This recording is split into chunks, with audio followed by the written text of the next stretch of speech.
Hey guys, welcome to another episode of the 75 TR6 on the Rusty Beauties channel.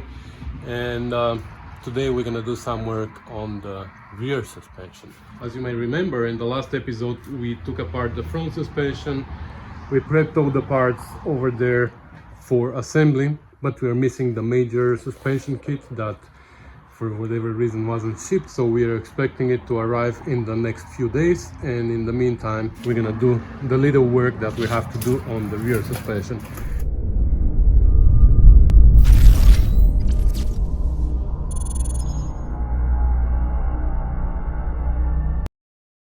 So like I said, there's just a little bit of work here on the rear suspension because I checked those bushings on the trailing arms and they're in a pretty good shape, so I don't think it's worth taking the whole suspension apart just to change these while they're still in a good shape. It's a lot of labor that doesn't need to happen right now. So what I want to do here is I want to check the shocks, the lever shocks. I'm not gonna take them out unless it's needed, of course. I'm just gonna disconnect the link from here and I'm gonna check the motion. I'll see how they go up and down, if they do what they're supposed to do, or the lever is just moving up and down like crazy.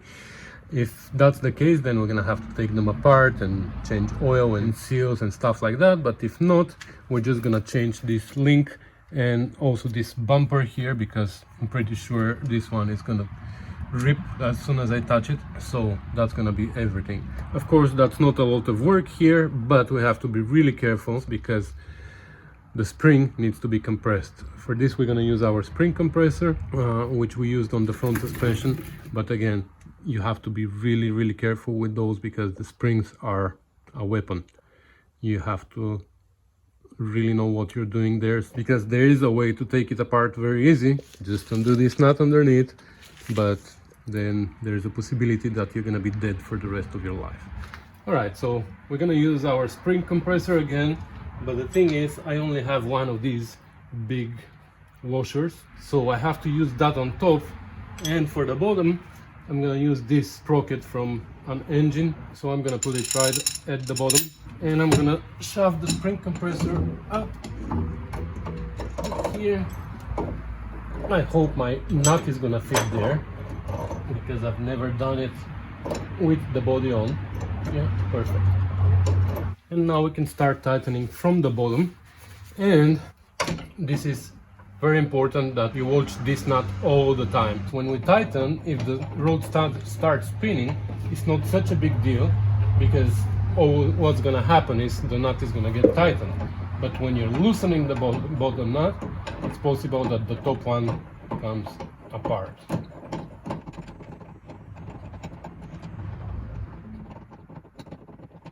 Now, you know what, guys, let's switch places. So we start tightening the nut underneath, and I'm gonna keep watching. I don't want this to tighten too much.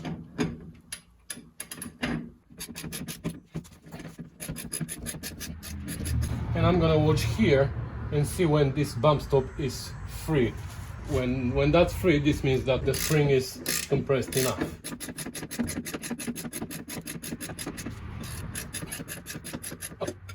So now we have enough room here. So now in this situation, we're sure that the spring compressor is what's holding the tension and not this lever. Because when we don't have the spring compressor here, the lever and this link are what hold the entire tension of the spring.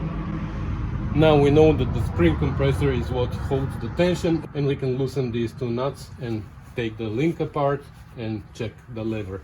So the bottom one is 9/16. Wow.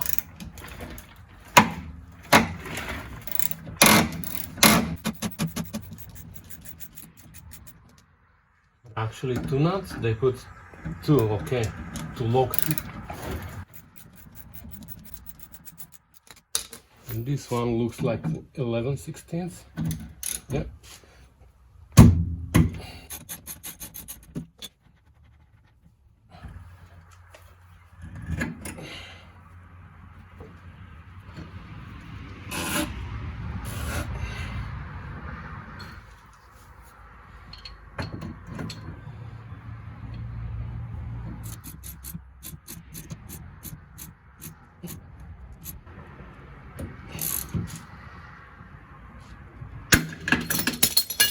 There you go.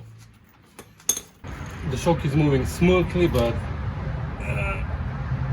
hard, which it's supposed to do. It needs to have a pretty hard movement, but in the meantime it shouldn't get stuck somewhere or shouldn't be skipping. It's moving pretty well, so that's what we want. So we're ready to install the new link, and that's gonna be it. Actually, before we install the new link, let's see if we can undo this rubber from here.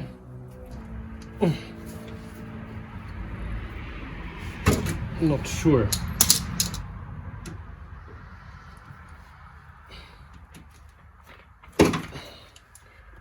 Okay, let's give it some heat.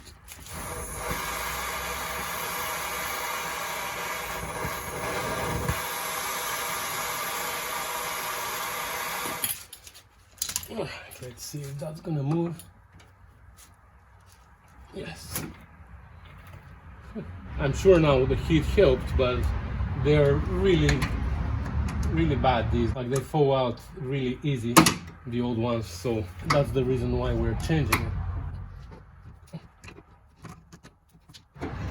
The good thing is that the nut underneath is welded, so we don't need to fold it.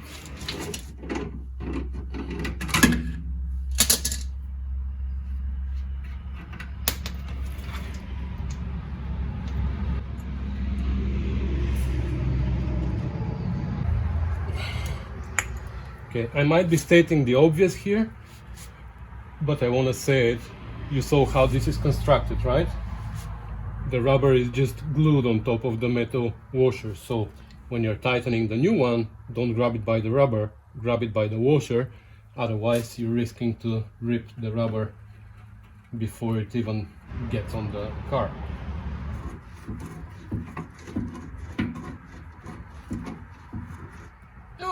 Okay. So this bump stop is really important.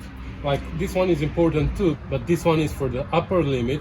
So when the wheel goes all the way up, this hits here, and this one is for the lower limit. And it is much more possible that you hit this one than this one. You really need to load your car a lot, so this bump hits here. Where this one is very possible, because even when you jack the car, sometimes on a pothole, your wheel goes down suddenly, because it's pushed by the spring. Don't forget, it's not only gravity, it's being pushed by the spring. So as soon as it loses support underneath, it goes down and it's gonna hit here. And if this happens and you only have the metal there, it's gonna be making a horrible noise. So that's why I'm changing this one. This one can be changed anytime. Okay, so now we can put our new link.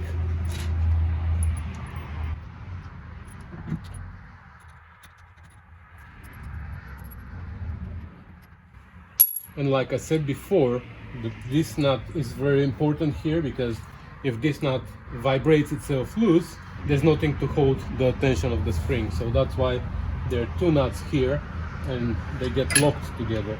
So here, of course, we leave one of the washers above and one of the rubber bushings, which also has a little bit of embossed on one side that goes down to go into this hole on the trailing arm. And then the one underneath again with the embossed part up, then the other washer and the nut.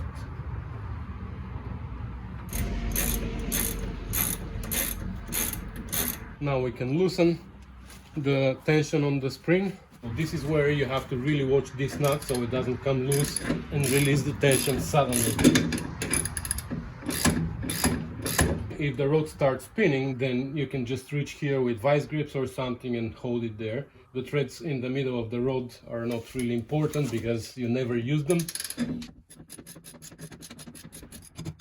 And you know that all the tension is taken by the lever now by checking this bump stop. You see now it is compressed hard. Sometimes something else might block the arm from going down and your spring compressor might be loose, but then all of a sudden whatever is holding the tension releases and your spring compressor gets tight again. So you have to be really careful what's going on here.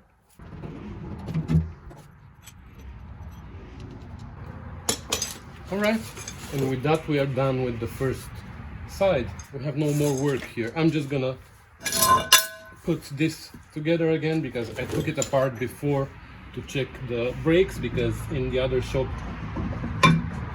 supposedly they fixed the brakes, which they did. I just wanted to make sure.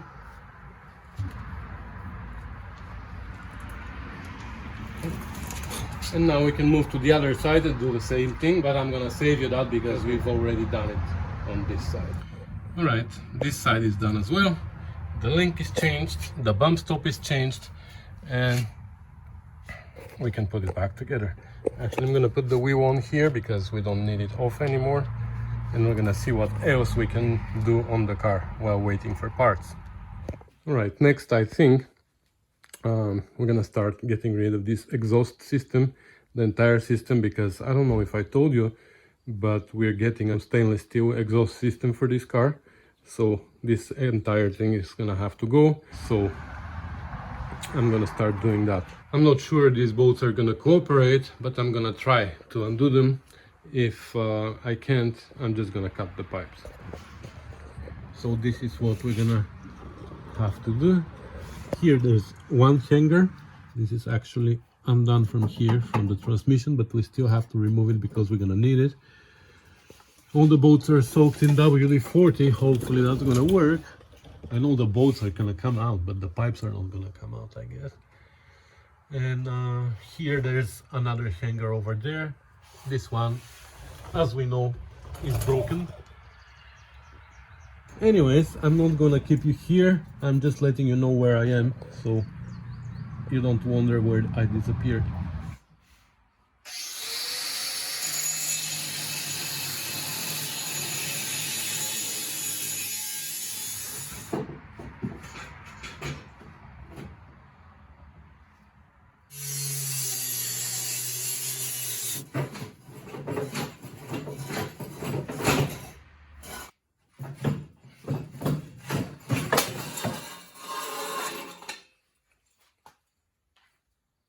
There she is, out. I was actually able to take her out in one piece. Almost. Well, now with the exhaust out of the way, I think I'm gonna drop also the differential, because as you know, we have leaks and we have to change the seals. So now it's a good time to take it out and clean it. The seals are not gonna come in the next 2 weeks, I guess, but still it's a good idea to take it out and clean it. So we have to disconnect the two axles on the two sides, the drive shaft, and then drop it down. There you go. They're all loose now, and now we're just gonna put the jack underneath, remove them completely, and then drop it down.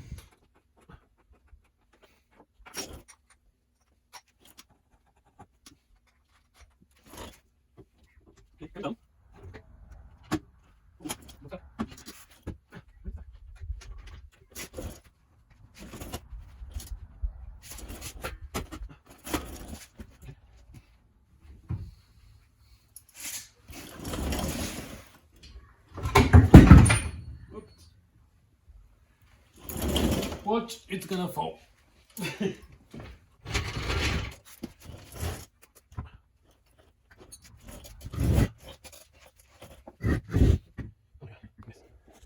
Alright, so now that the diff is out, we have to inspect carefully here these mounts, because sometimes what happens is these snap here and the bolt that goes over there also sometimes it snaps from here, and what happens is when you drive, when you go forward it clunks, and then when you stop it clunks again, and that's because one of these brackets is broken. But these look in a good shape, so they're fine. So that's a good news, because otherwise we had to weld here and stuff like that, which we don't want to. You can put a plate here and box these sections, and that makes them a little bit more solid, but I don't think they are needed here. So anyways, let's look at the diff now. All right, here's the baby on the table. And here you can see a perfect example of how this breather, which is just a hole with a coulter pin in it, this breather gets clogged, and then the differential is not vented anymore. And because it's not vented, the oil, when it gets hot, increases the internal pressure, and because it has nowhere to go, it goes out through the seals on the outputs and the input. So it needs to be always clean, and this coulter pin needs to be able to move up and down, which tells you that the air inside has somewhere to go. So yeah, let's clean it. It's all dirty, and take this plate off because we're gonna have to get to the seals. We don't have the seals yet, so we are not gonna do much work on it just yet, but we can get it ready.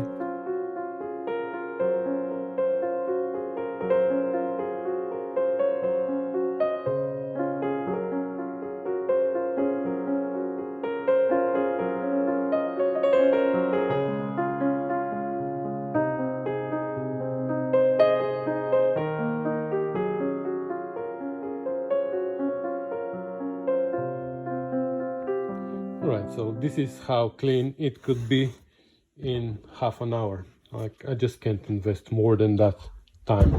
So I was thinking that I'm gonna have to wait for the parts now, because together with the engine parts I ordered also the seals for the axles and for the pinion.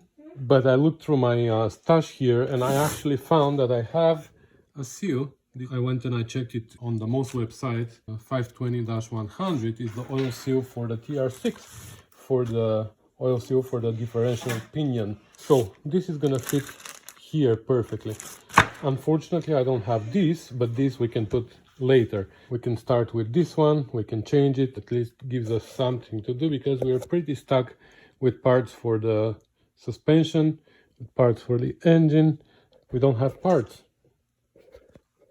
We have the whole car disassembled and we can't assemble it. Right, so first of all, we have to remove this nut and pull out the flange. But this flange is not on a cone, so if we over tighten this nut later, we're gonna put too much preload on the bearing. So we have to mark somehow, measure or mark exactly the position of the flange, so we can put it back there, or the nut, so we can put it exactly at the same spot. Normally I measure this with calipers, the distance from the end of the shaft to the nut, but that I don't think it's very accurate. This would be an easier way if we mark it, but I don't have anything to mark it with other than my Dremel, so I think I'm gonna make a line here and a line somewhere on the nut, and that's gonna help us to position them later.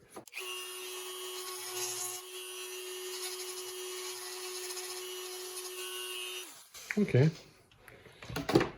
that should be good.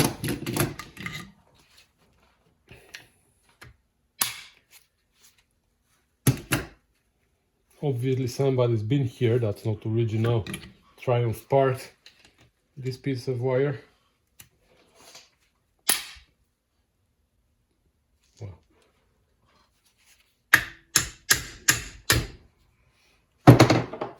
Okay.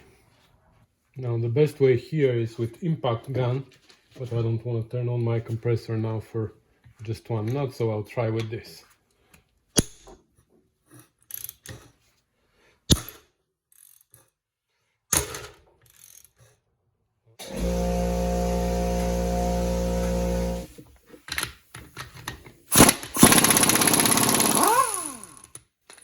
That should do it. So I hope we're not going to lose our mark. And yeah, this normally comes out easy. There's a washer here. Shouldn't lose it.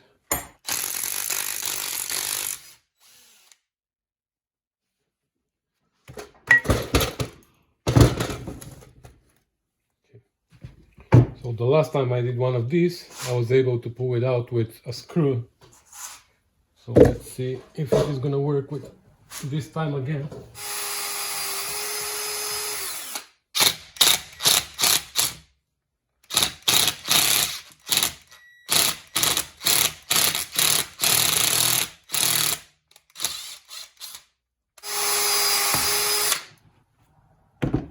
This hole needs to be pretty much at the edge, at the end, as close as possible to the end, so we can hit the flange at the back.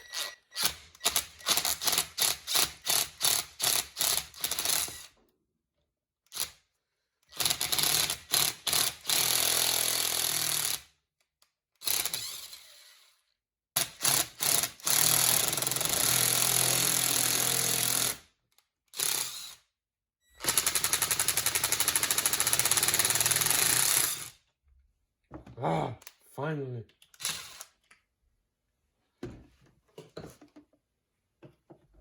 Okay, now is a good time to drain the oil.